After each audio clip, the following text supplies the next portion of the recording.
Cyan Games. Or, I guess just Cyan. But, hello everyone. And welcome to Myst.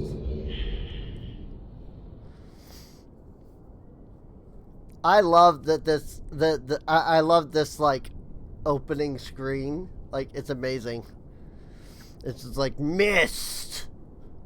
That's it. Just black screen, Myst. You don't need anything else. It's fantastic. So apparently this game has VR. I don't have a VR setup of any kind, so we won't be playing it in VR. Let's see. If you're new to Myst, we recommend selecting Classic, or you can do Puzzle Randomization. I'm gonna stick with Classic because I know this game.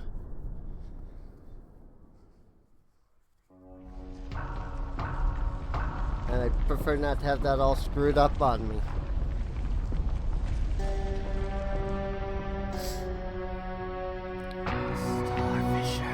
I realized the moment I fell into the fissure that the book would not be destroyed as I had planned. It continued falling into that starry expanse of which I had only a fleeting glimpse. I've tried to speculate where it might have landed, but I must admit that such conjecture is futile.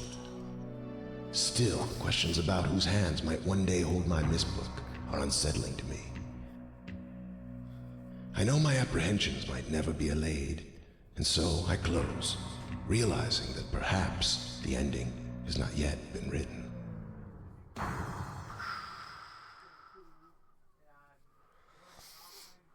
Press W to move forward. Oh, interesting. That gives me a little, like, cursor.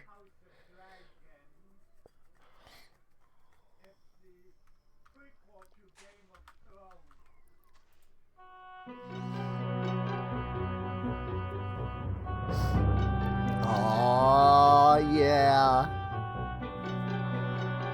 I will say this. I don't know if I am capable of feeling nostalgia. But if there is anything that gives me feelings of nostalgia, it's this right here.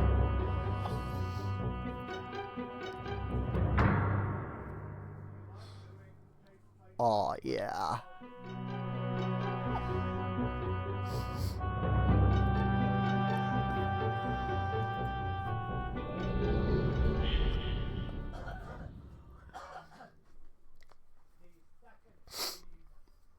So I have this game on epic graphics.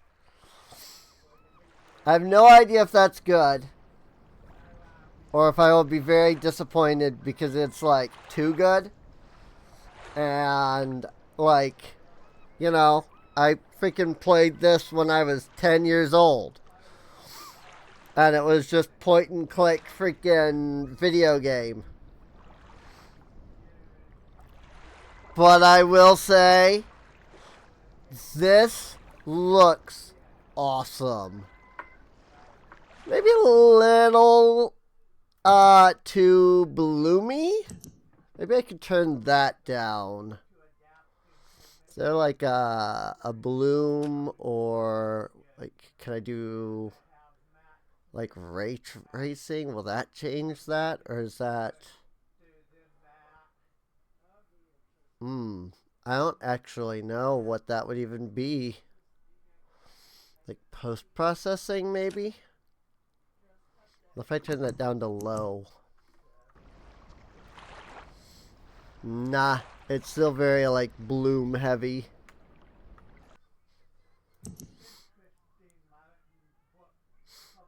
Controller diagram. I mean, yeah, that's exactly what I figured it would be.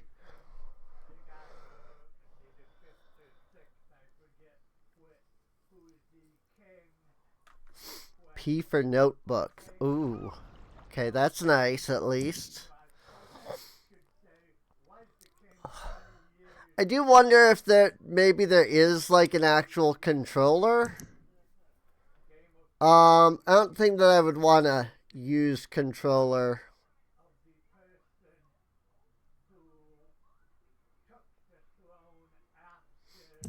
Just brightness? Nope. That's that. It's like, it's too bloomy. Like, it's got like massive bloom.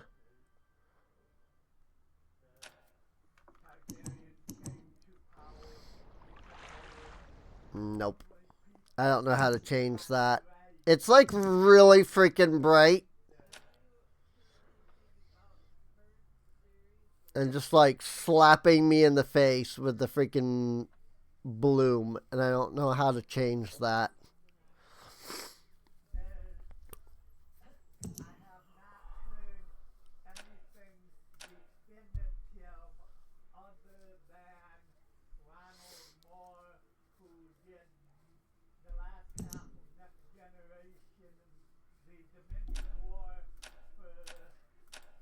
Ah, classic white or an actual like fleshy color.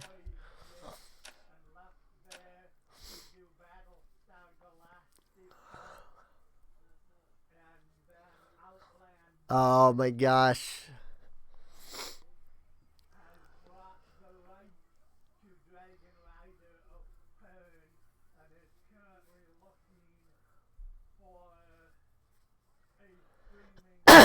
Alright, well, yeah, I don't think there's anything I can do to like change this. To like fix the bloom.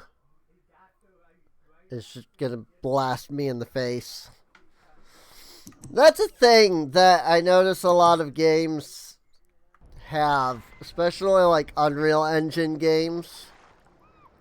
They just slap you in the face with bloom, and it's just like, oh my god, the bright's too bright and the dark's too dark. I can't, like, I squint to see in the dark, and I have to squint to see in the light. Like, frick, dude. How is it that we had, like, graphics perfect, like, 15 years ago? But now, like, nobody cares. Let's escape to open the menu. I have tutorials on. I probably should turn them off. I just thought it might be nice to have in case of, like, something comes up that I haven't, you know, done yet.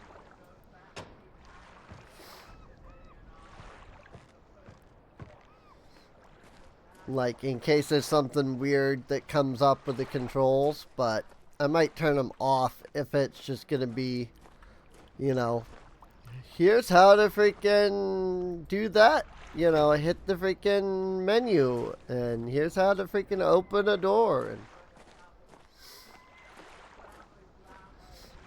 like, look at this. Like, why is it so bright?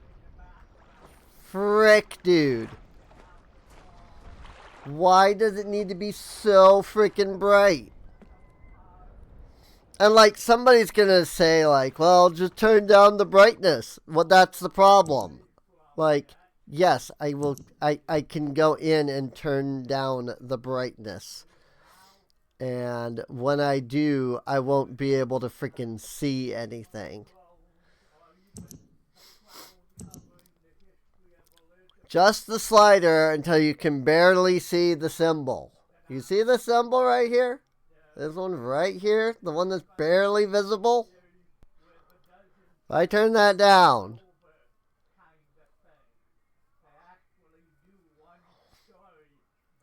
this is like, it's black, like I can't see it now. Apparently you all can on the freaking video. I was looking over at OBS and holy crap, it's still there. Like, I don't see the symbol at this point. Let's see, what can I turn it down to? 2.3 based off of the stream. And that is where it started. It's still so bright, dude.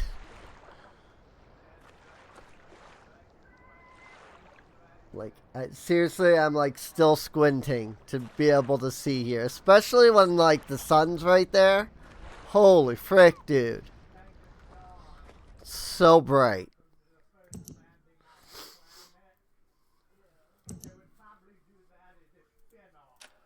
I could turn off the ray tracing again, and I think that helps. Nope, not in the slightest. I thought maybe the ray tracing was like something to do with the way the light shined around the like trees and stuff, but nope. I don't know what ray tracing actually does apparently, because that changed nothing.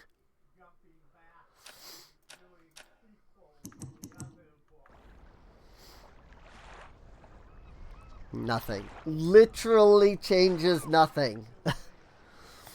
So freaking bright, dude.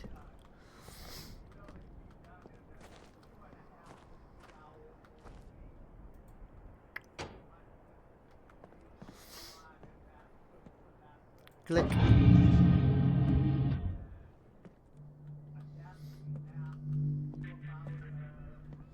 Well, that's kind of nice that they give you a momentary look at the stars above there. Because it took me freaking forever to figure out what this freaking structure is for. Initially.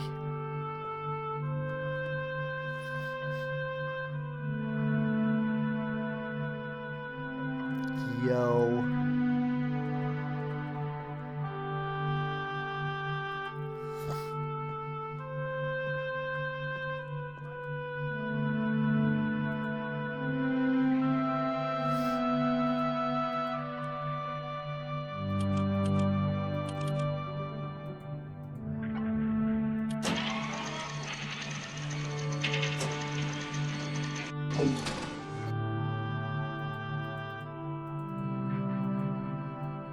Oh, I see.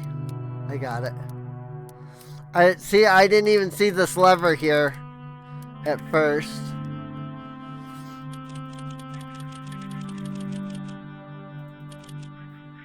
January 1st, year 0 at midnight.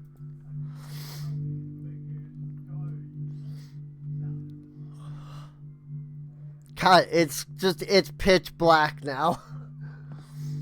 Like it is pitch black. I can't see anything.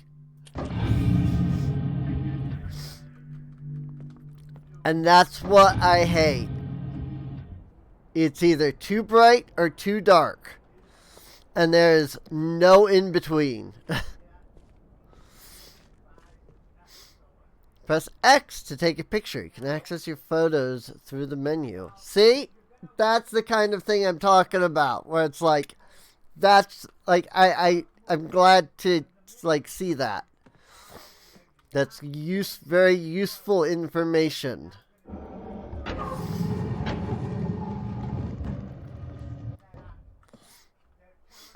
Yo.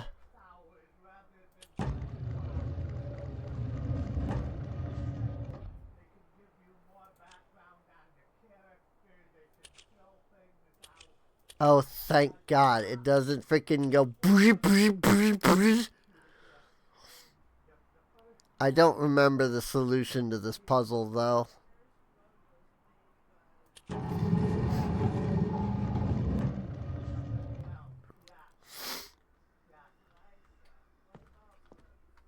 That's cool, though. Because that does give you the idea of, like, oh, I can actually go into the freaking fireplace.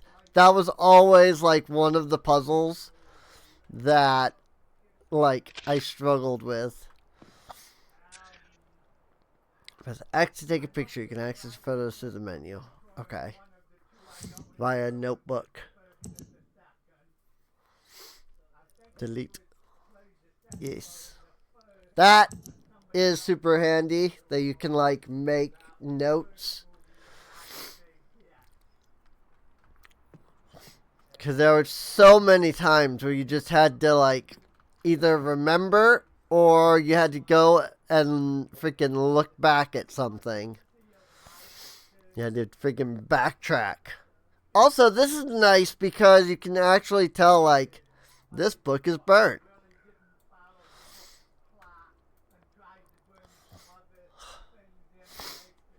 Although, actually, you can't seem to interact with these. In the original, you could pull each of the books out and open them. They were burnt, so there's nothing to see. But you could, like, grab it and pull it out. Like that. And then you open it up, and it was like, oh, it's burnt. I've called this age Shadowwood, and it is a very different world, though it is exactly how I imagined it. It is still amazing to see it with my own eyes. Water covers this age as far as I can see, except for a small rocky island. Elsewhere, there are only trees, which grow directly out of the water. Myriad of thin wood passageways are built just above the water and disappear into the forest. I assumed they were built some time ago, for they appear aged. I'm eager to discover more about this land and its people, but I have arrived here late, and I must rest. I was awakened this morning by strange noises coming from a pathway adjacent to the one on which I had slept. I saw a group of monkey-like people heading in my direction. They had not seen me yet. I did not feel threatened by their presence. Their response to me was one that I would have never expected. After staring at me for a short time, they fell to their knees and began what appeared to be some sort of ceremonial worship. I tried to speak to them, but they did not understand my language. Instead, they indicated through enthusiastic hand motions that I was to follow them. As we walked, I began to notice that the waters below us were changing colors. Slowly, subtly, they would change from deep blue to muddy orange, then from muddy orange to beautifully clear. I was so intrigued by the water, I hardly noticed that we had arrived at a ladder. Climbing the ladder led us to their village, which is about 10 meters above the water. It can only be reached by rope ladders that stretch from the lower paths to the village level, approximately halfway up the grand trees. It's very interesting watching these people carry out their daily tasks. Even after watching for them for hours, I did not understand exactly what they were doing. At sunset, they motioned for me to follow. At sunset, they motioned for me to follow them. I followed the creatures to the doorway of an enormous hut. Strangely, once inside, I found that the hut appeared even larger than it had from the outside. The walls were garnished with bright metals, and in the center of the hut sat the leader of these people. At least he appeared to be their leader, for he sat a meter off the floor in a thick throne. Guards surrounded the strong creature, who was dressed in many exotic, colorful fabrics. Next to the leader sat a very old human. At least, to some extent, he appears human. His hair, which was only on his face and head, was completely gray, almost white, and hung very long around his frail body. His thin head hung limply by an almost grotesque neck that could not hold its head up to look at me. But what a surprise! This creature spoke my language. Shortly thereafter, I was given a bed with some hand motions that looked to be telling me to go to sleep. I look forward to learning more. As I suspected, the ancient creature is a human, but he is old beyond his own reckoning and seems almost insane. However, the tree dwellers almost revere him as a god. They are treating me now in the same fashion, which makes me feel very uncomfortable. It is almost impossible to understand this old man. His voice is feeble but wild. He has adopted much of the language of the tree dwellers. He himself told me he had not spoken our own tongue in ages. He attempted to explain to me the history of this place. The following is my best translation of what he has told me. Many years ago, the humans and tree dwellers lived together in this place, which was then a vast island. They interacted very little. The humans dwelt on the ground, and the tree dwellers lived high above the humans.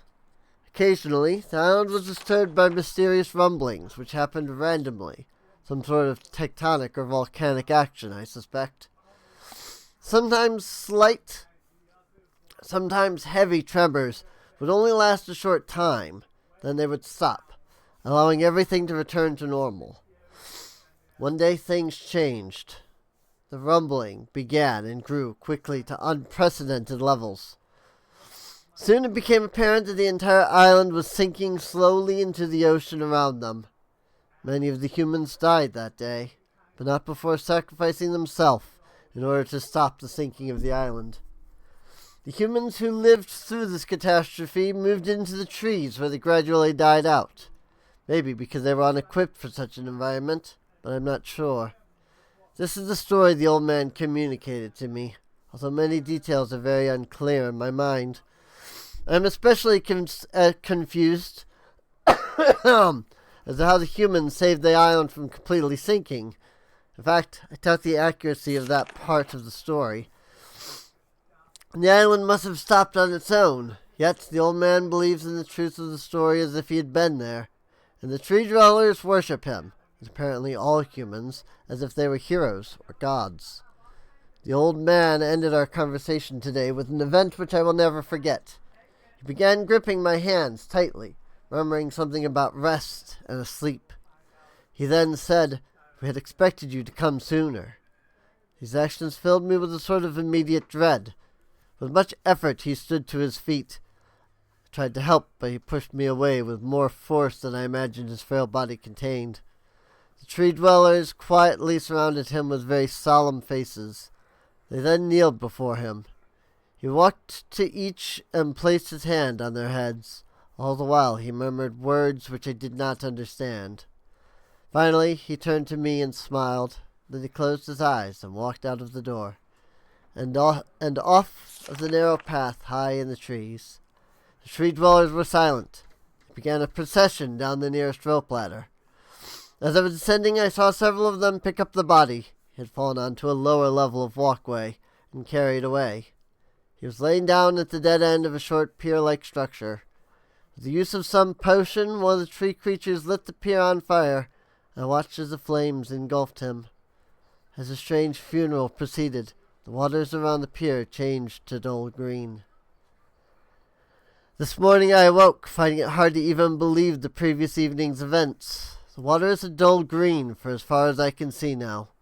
For some reason, the water no longer shifts color. As I wander throughout the pathways, the creatures watch me, curious to see what I will do next. They are constantly offering me strange objects of affection. I even found food outside the doorway to the room in which I had slept. This is a unique race of beings. I hope to learn their language soon, so that I may learn more from them. I've lived on this world for 3 months, off and on. The tree dwellers have shown great hospitality. I'm even beginning to learn bits of their language. I've decided to return home for an extended stay with my loving wife and my sons, and hopefully return with them. However, I'm sure Catherine will once again refuse. I think the sage would be a wonderful experience for them all, and I at least look forward to how Sirius and Achenar will react to its curious inhabitants. Catherine is staying behind, as expected. My sons have returned with me, and they enjoy the sage very much. They get along very well with the tree dwellers, and are picking up their language surprisingly fast. I have no doubt that it will not be too long until they can speak with the tree dwellers much better than myself. I'm leaving to check on Asmoean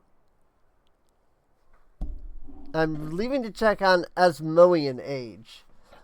Sirius has suggested that I allow him and his brothers to stay, though the idea unsettles me. I know the boys are growing up rapidly. The hospitality of these creatures is such that I could think of no better place to leave them alone for a short while, so I will consent to their request. I've warned the boys not to take advantage of the respect the tree dwellers have for their ideas. They seem to understand my warning, and I have faith they will follow it. Much to my dismay, upon arriving in Everdunes, I learned that Pran and her people are continuing to be menaced by the Coctic. I fear for their survival. Plan on returning to her shortly, after checking on Sirius and Akanar here. See the Everdunes journal for more information. After watching Sirius and Akanar, I see they are handling things very well. I think I can put to rest any fears about leaving them in Channelwood again. And for a little longer time. The tree dwellers seem slightly distressed that I'm leaving, but are happy that Sirius and Akanar are staying behind again. I've been gone for over 3 days and have been to many different places. I had to tell Sirius and Akanar about Pran's death today, and they are visibly shaken. Although they only remembered her from their childhood, Catherine had suggested that it would be wise for Sirius and Akanar to leave Channelwood for a while, and I have to agree. They will be returning with me when I leave again. I've told my sons they will be returning with me in 2 days, and spent the entire night telling me of an adventure they experienced in my absence. That was rather remarkable. Seems they constructed a boat with the creatures, traveled some ways out into the surrounding waters. I enjoy hearing them talk excitedly of their adventures, and am reminded of my own adventures as a child. I finally understand why the tree dwellers have been giving me their many inks and insisting I write with them. Looking through some of my past entries, I see now that the inks have changed from the black I thought they were to various different colors. I've shown some of the creatures my journal, and they laughed and howled. I do not know they had such a sense of humor. Even now, as I look through this very colorful journal, I cannot help but laugh at myself. We will be returning tomorrow, so my sons are with the creatures for the last time here, for the last night here. They have told me they would like to come to Channelwood again, and also asked if they can visit some other agents alone. Though I will have to think over the request, I believe they have proven to me that they are trustworthy and responsible. Catherine will also have to help me decide whether they are ready for travel alone. For now, I must give my farewells to the creatures, for I do not know how long it will be until I visit the sage again. And that's it. That's the Channelwood book.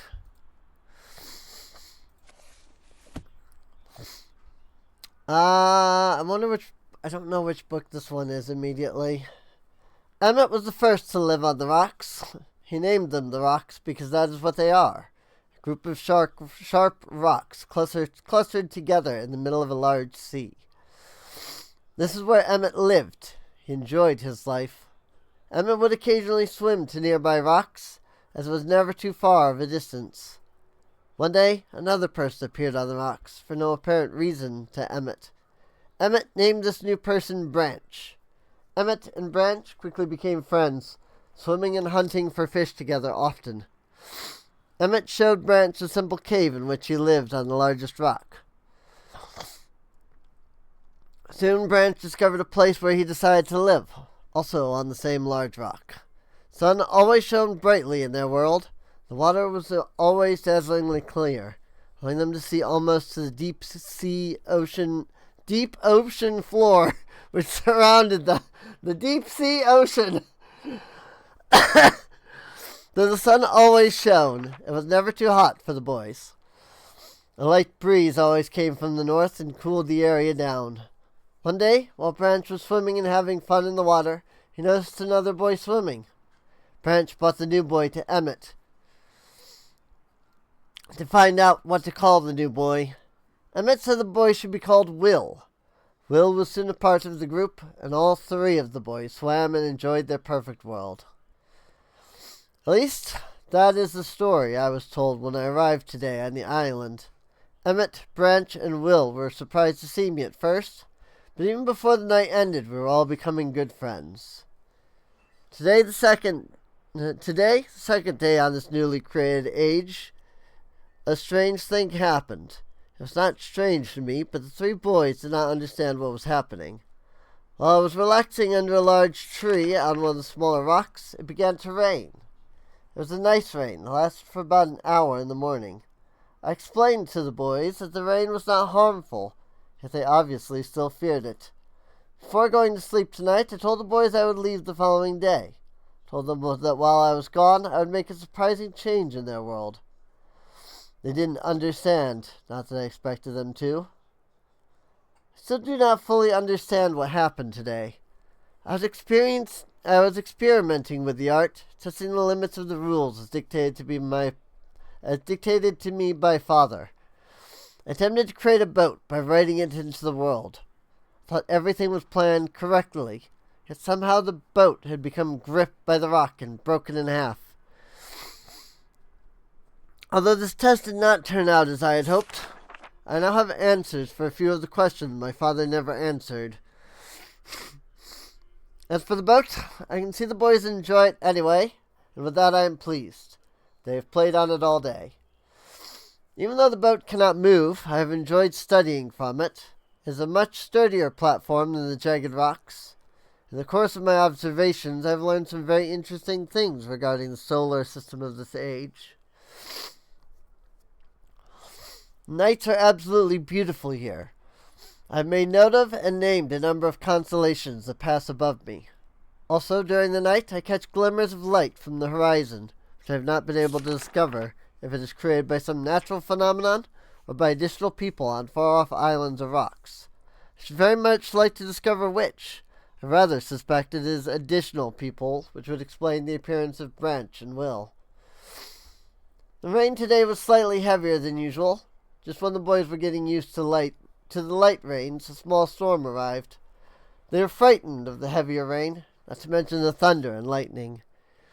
If rain has never fallen here until recently, as the boys tell me, I would like to discover why it is falling now. Regardless, I have decided to return home for a short while. I've also been thinking of some plans for a lighthouse that I hope to construct soon.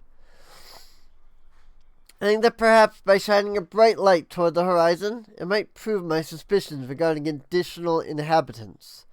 They'd be curious about the light and travel to discover its source, if they have the means. I returned with many tools that I will need for the construction of this lighthouse. I have decided that once the lighthouse is completed, I will leave for some time, and let the world's own imagination have control. We have worked 3 weeks on the lighthouse now and are making great progress. The rock that we are building on seems to not be as secure as I would like. I've had to alter my plans slightly, but these alterations pose no real problem. The boys are quite strong and have been helping me immensely. The estimate construction will be done within 2 days. The lighthouse is finished and we are all proud of our creation. Boys are amazed at the structure wrought from rock with their own hands. Hello, cat. That evening we powered up the generator, much to the boys' dread at first, and shined a great light to the horizon for many hours. I stayed the night in the top of the lighthouse, and in the morning awoke to observe the sunrise, without being coated with the chilly blanket of ocean dew I had become accustomed to. It was Will who first saw the girl. She was swimming not far from the boat where Will was getting ready to hunt for fish. Then Will noticed a man not far away from the girl. Emmett was very pleased to meet the additional neighbors. I feel pleased to leave this age. I have set in motion events that have nothing to do with writing or the art. That will have a more profound impact on this world than I could ever have written. Stoneship Age! That's what I was thinking it was. Let's see. I think of this age as a gift to myself that I will wrap up and open someday in the future, only to discover that it has changed so much that indeed it is a surprise. Besides, I have yet another new age that awaits me. It seems I'm going to need some way to travel underwater in this new age, and so much planning is in order. It has been 10 years since I left this age, which I have since called the Stoneship Age. Upon returning, I cannot believe the changes that have taken place. The original 3 boys have grown into adults, and there are many new faces that I do not recognize. Branch told me that it has not rained for 7 years, and the cool breezes are back again. They are all very content and have been serving me with new food and showing me new materials that they have discovered. It even seems they found gold somewhere. I see it in many forms around the island. My lighthouse has been kept in perfect condition, and it looks as if they have tried their very best to keep it so. Yet I have noticed that the entire rock it was built on has sunk approximately 40 or 50 centimeters. After a wonderful visit with my old friends, I wonder aloud with them what things will be like here in another 10 years. So here are the constellations, and these are extremely important. So I'm going to go ahead and snap some photos.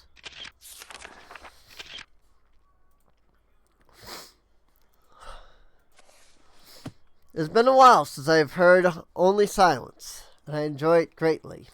I think for some reason I do not feel altogether welcome in this new world in which I have arrived.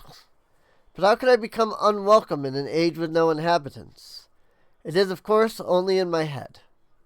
The world is very beautiful. I think I have yet to even write in a journal that an age I have linked to is horrid or disgusting. From the grassy hill where I am standing, I can see green fields below, along with a few scattered forests. A rather large lake looms some distance from where I am standing, yet the water's blue can be seen plainly from here. The air is fresh and the sky is sparkled with white clouds. It is absolutely breathtaking, and yet, that strange feeling again.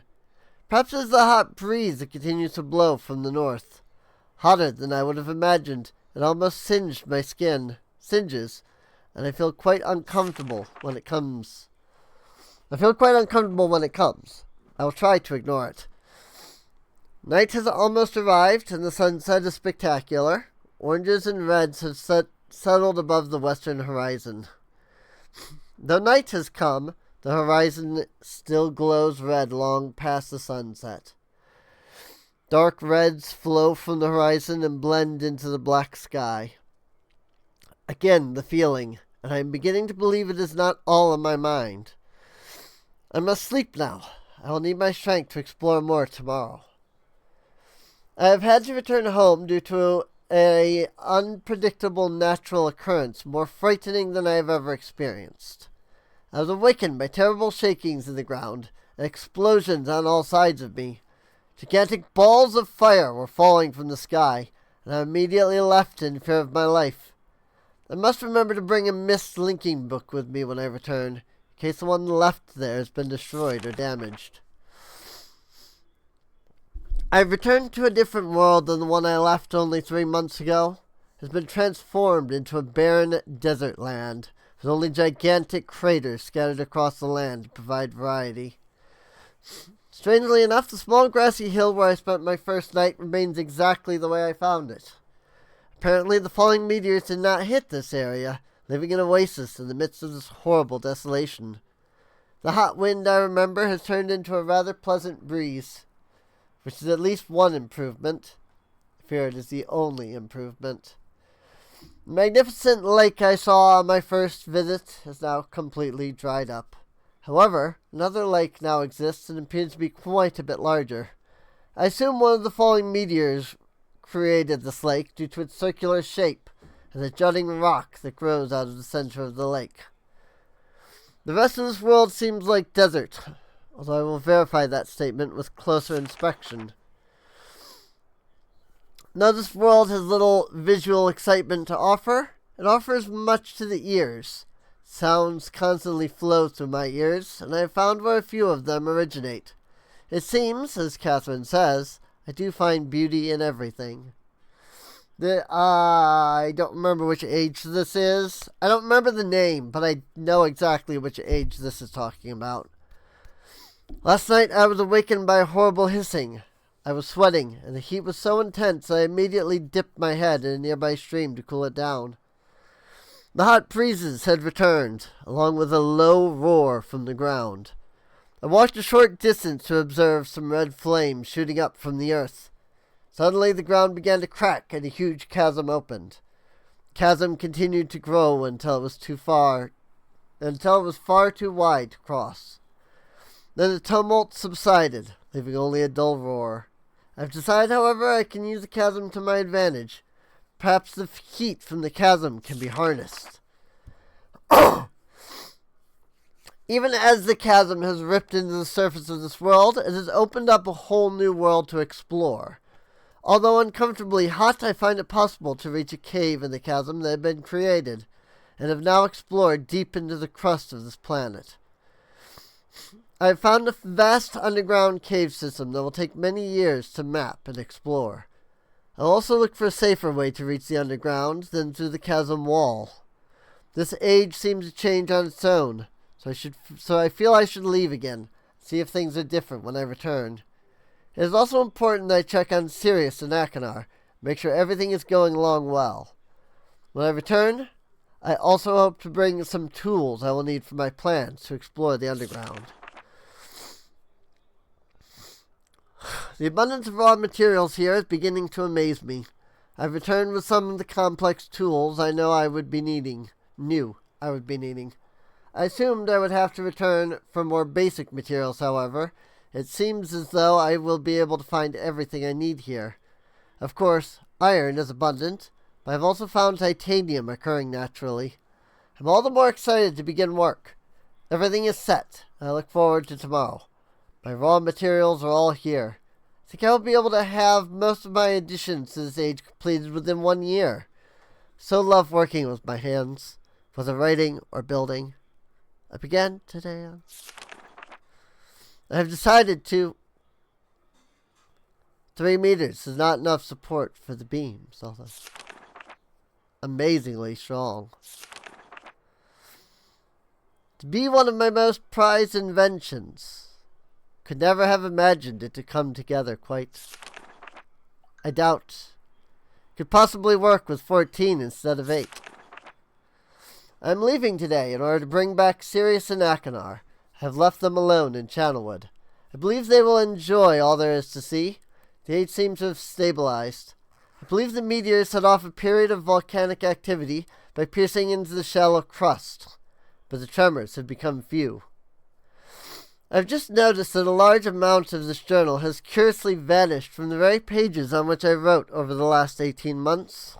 Fortunately, I have copied many construction notes in another journal. I do not understand the many mysteries of this world, but I trust I will discover logical answers to my questions. I have a feeling that many of my questions can be answered in another age, to which I hope to travel soon. But for now, I must simply accept this world's mysteries and take pride in my accomplishments. Whoops. There we go. That's what I need. Mechanical age! Before arriving in this age, I was determined that it would be a journey to a world very different from my previous adventures. And it was. The sky here is dark and gray, and incessantly displays flashes of lightning in the distance. I met a very old man with a long beard and hair that hangs to his waist. He is very feeble, and has trouble even moving. This man has obviously been through many things in this strange world, and I have learned many things from him. He has told me an interesting story of this world's history. Years ago, he told me, there was a beautiful city that rose up out of the water. It housed many people inside its walls, and the people had everything they wished for. The city was surrounded by 3 high hills, which rose higher than the city. On the east hill of the city rested a large lookout post. People of the city had constructed the post expecting visitors to arrive from the east. The people had no means of traveling on the water, which forced them to merely wait for friend or foe. As time passed, friendly visitors brought rumors of an enemy that existed beyond the horizon. The people grew fearful, yet nothing happened. One day the usually sunny sky became as dark as night, and black ships appeared on the horizon. Lookout posts' attempts at peace were turned away, and the sentries there were easily overwhelmed. The ships continued to wreak havoc on the city, apparently destroying everyone and everything. After the foundations of the city were destroyed, the city sunk deep into the ocean, and only the lookout post remained. The black ships sailed away. The man continued to say that 8 people had hidden and managed to survive through the attack. In the 9 years since the attack, 2 of the survivors had died. He also said that it was rumored that 10 years from the attack, the enemy would return to finish the destruction they had started so long ago. I have decided, since hearing the man's story, it would be admirable to save this civilization and stop this enemy's plan of destruction. I am excited about the adventure that awaits me, and an idea has sparked in my mind to provide the needed defense for these people. I met the remaining survivors today and have begun work on a plan for protection. Oh my god. I need my freaking...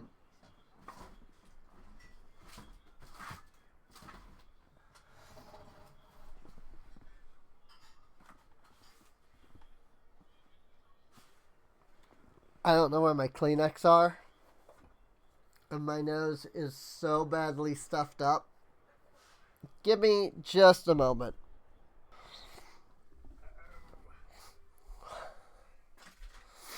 Let's see. I met the remaining survivors today. Sorry. Freaking, I went to the ER and they gave me this stuff. This, like, laxative stuff. And I hadn't eaten all day, so I came home and I ate something. And then I went to take this prescription that they gave me. And it literally says right on it, do not have any solid foods for like 4 hours. Do not consume solid food within 4 hours before starting.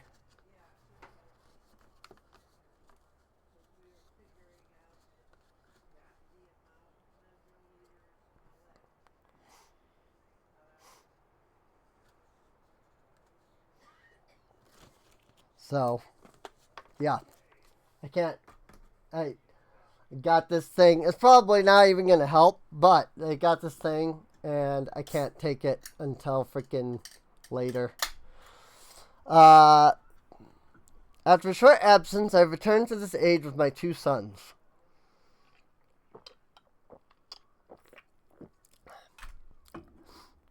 They have, as of yet, traveled rarely with me, and they are understandably excited to be here.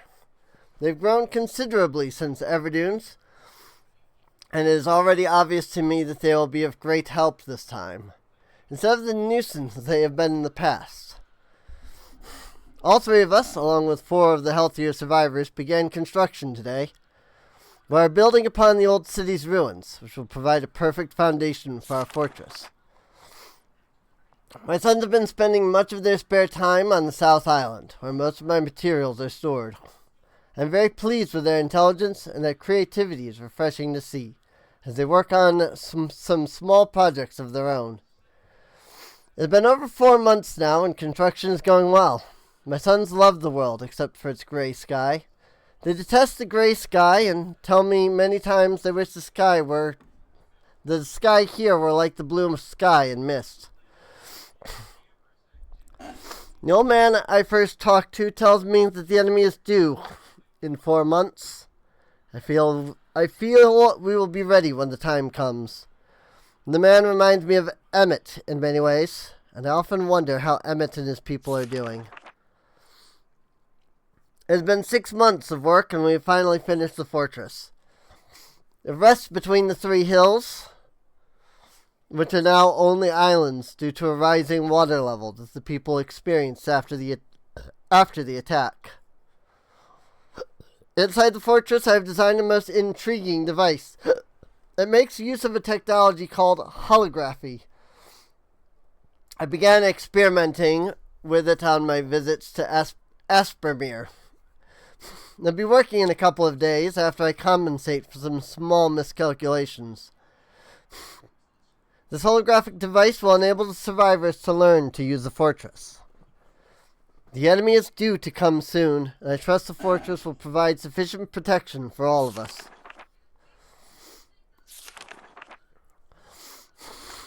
The black ships have come. Their attack was substantial. The weapons have been stopped, and it appears they have turned away in defeat. I could not help but smile as I watched the boats leave. The insignia of the black ship. Last night we had a small celebration, and the old survivors danced their dances of old.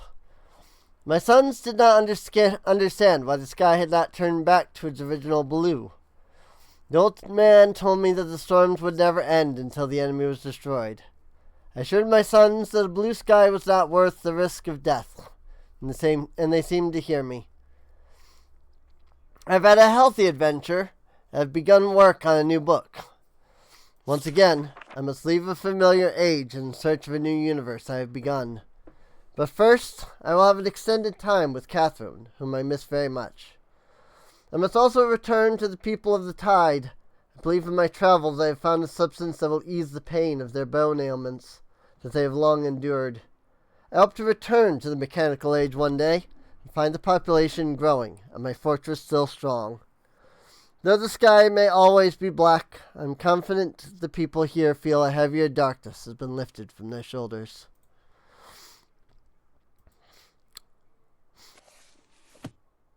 Oh, neat. Alright, that was something that the original didn't ever tell you. How to get into the fireplace.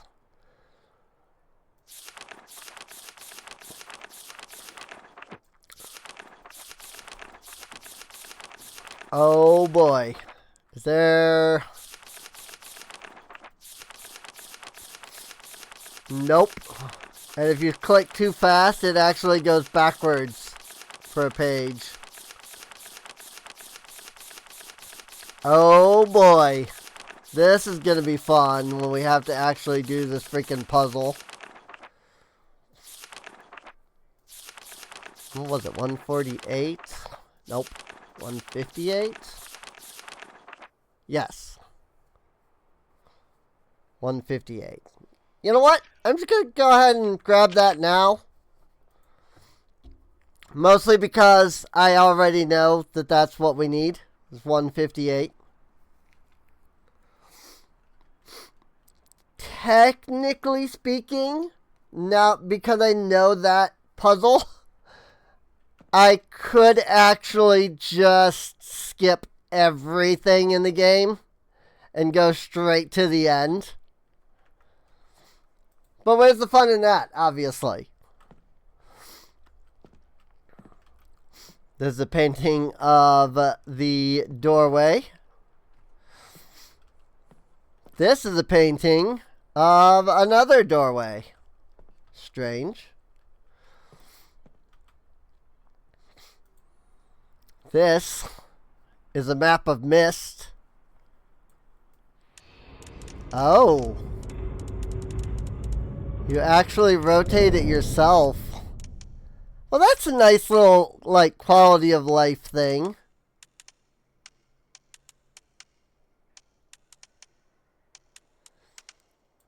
In the original, you clicked on the circle here, and it would slowly turn like this.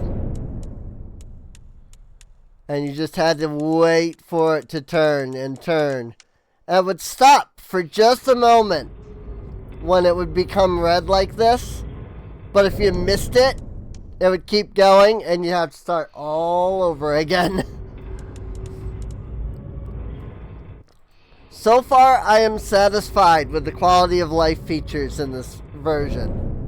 I think so far, they have captured everything of the original and, like, not messed with it at all, really. So far, they have made nothing but improvements.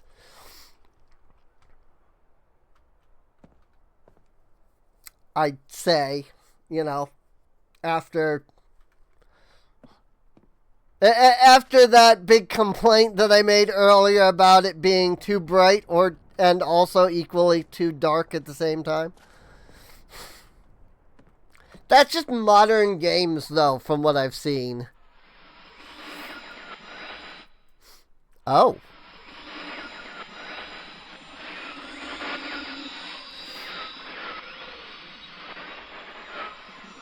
Interesting.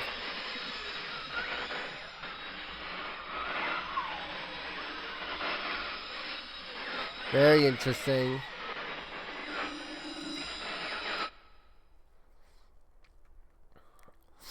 Very interesting. Whoop. That was cool.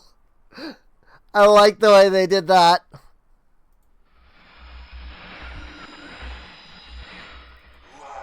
Whoops. I closed it on him. I closed it on him. You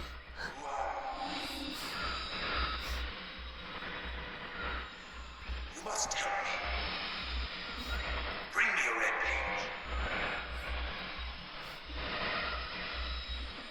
I can't see.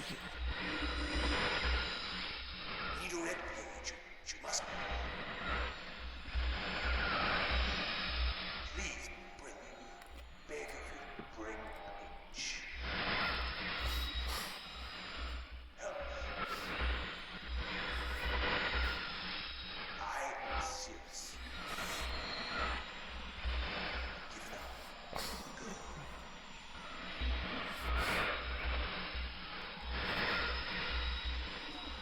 There's one thing I need to be rescued. You must. I like the design of Cirrus.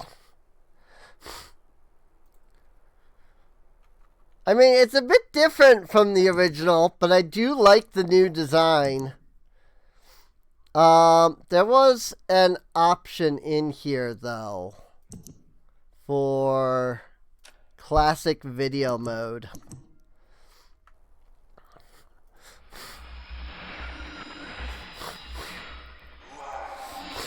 Ah, yes. It did mention this right in the option itself. You may need to reload or restart in order to properly see the video changes. So we save right here, and we load right here.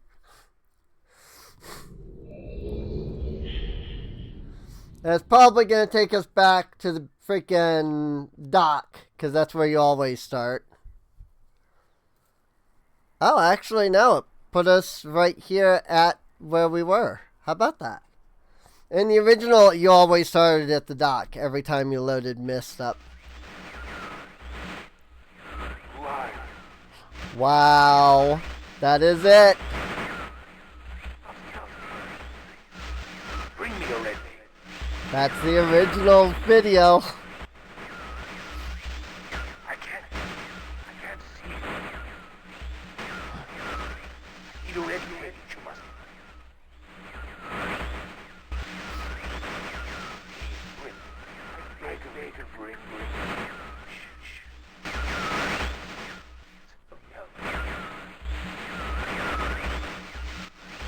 I am serious. That's awesome, dude. I love that.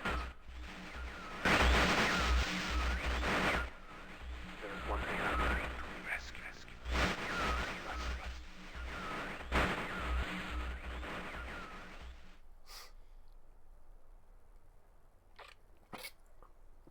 So, one of the things about Myst was this was ye old FMV game. It was one of those video games where they took real life actors, stuck them in front of a camera, had them act out scenes, and then you played the game.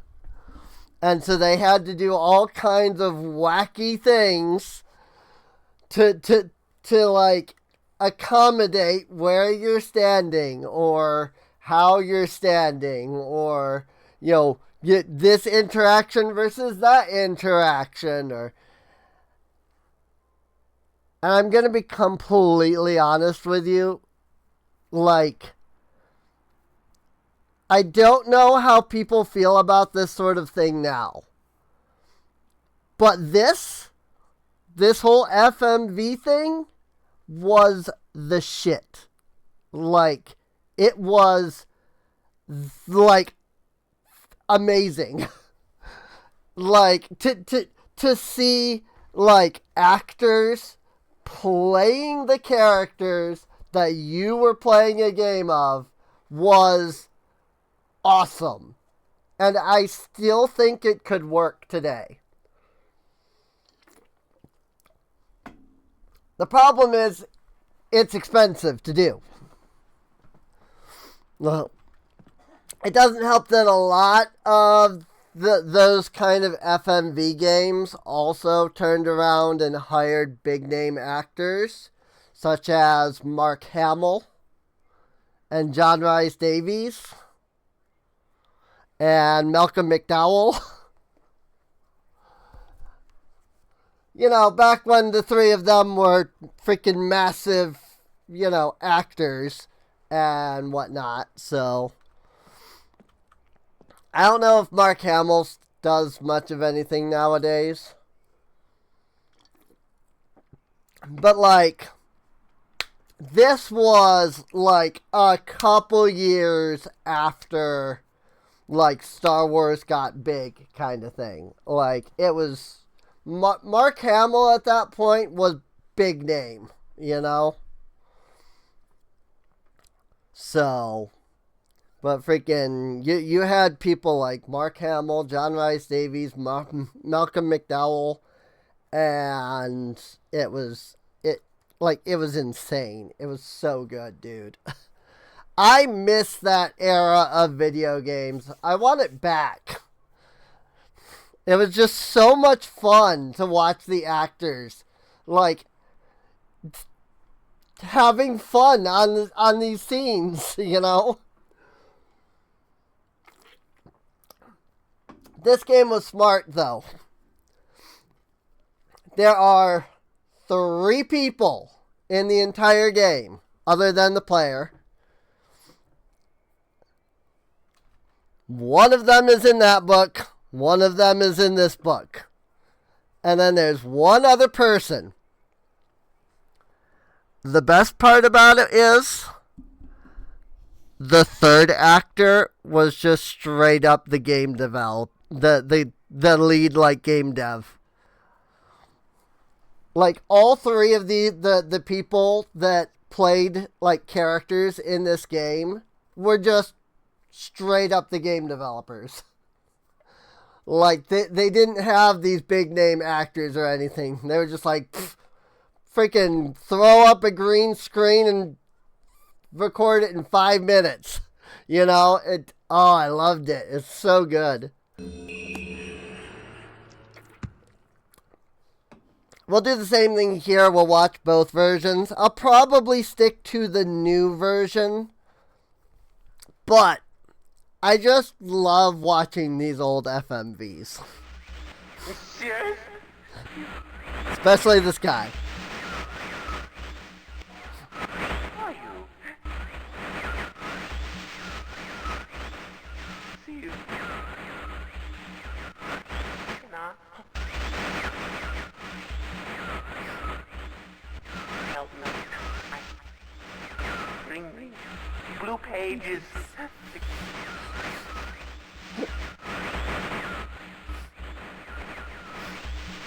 Never and ever. And they did act out these full scenes, by the way.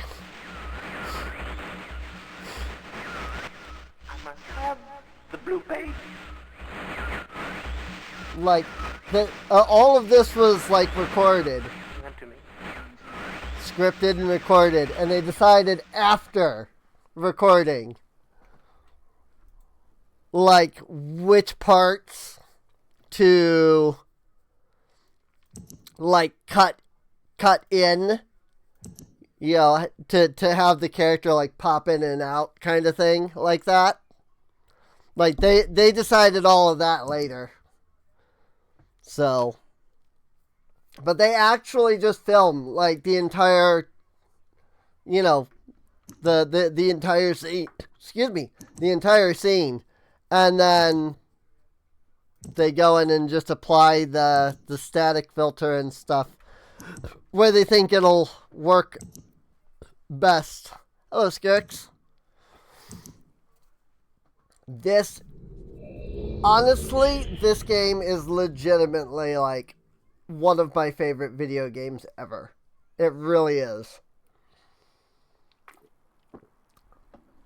Like, I'm not kidding. Serious?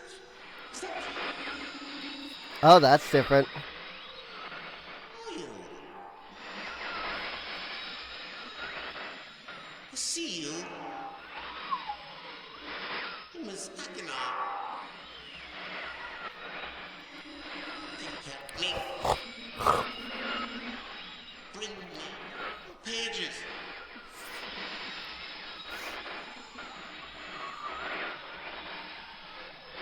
Forever and ever. Pages.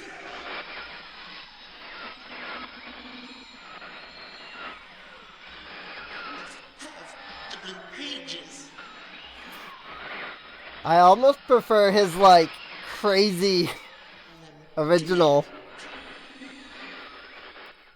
But I understand that these designs are based off of the designs for Cirrus and Akanar from the fourth Myst game. So, even these books are based off of the designs for the blue and red books from Myst 4. So, spoilers, these guys come back. These books and these guys come back in Myst 4. So,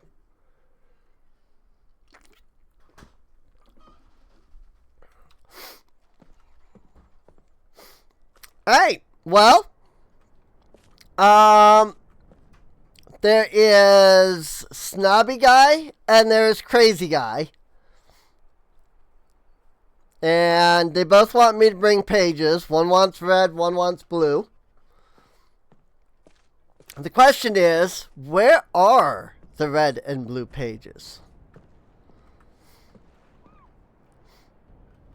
And I was going to say, oh, I see. So in the original, and I'm going to say this a lot because that's what I know, and I think it's neat to, like, compare, be like, hey, this is how this worked in the original, you know? In the original, when you walked up here, you would get here, and you'd be, like, looking this way, basically. And there was just a sheet of paper on the ground. It was, like, almost indistinguishable from the rest of everything. They put it on a rock this time, which is cool. Catherine, I've left you a message of utmost importance in our forechamber beside the dock. Enter the number of marker switches on this island into the imager to retrieve the message. Yours, Atris. So it's just sitting there on a rock now, which confused me at first because I was looking for the paper on the ground. It wasn't until I happened to notice it on the rock that I was like, oh, they, like, moved it. Cool. Technically, they did make this more obvious. The problem was I was looking down here at the ground. Putting it up on this rock does make it a bit more obvious, I feel like. I just wasn't looking because I am used to the original. Look at this spaceship, though, dude.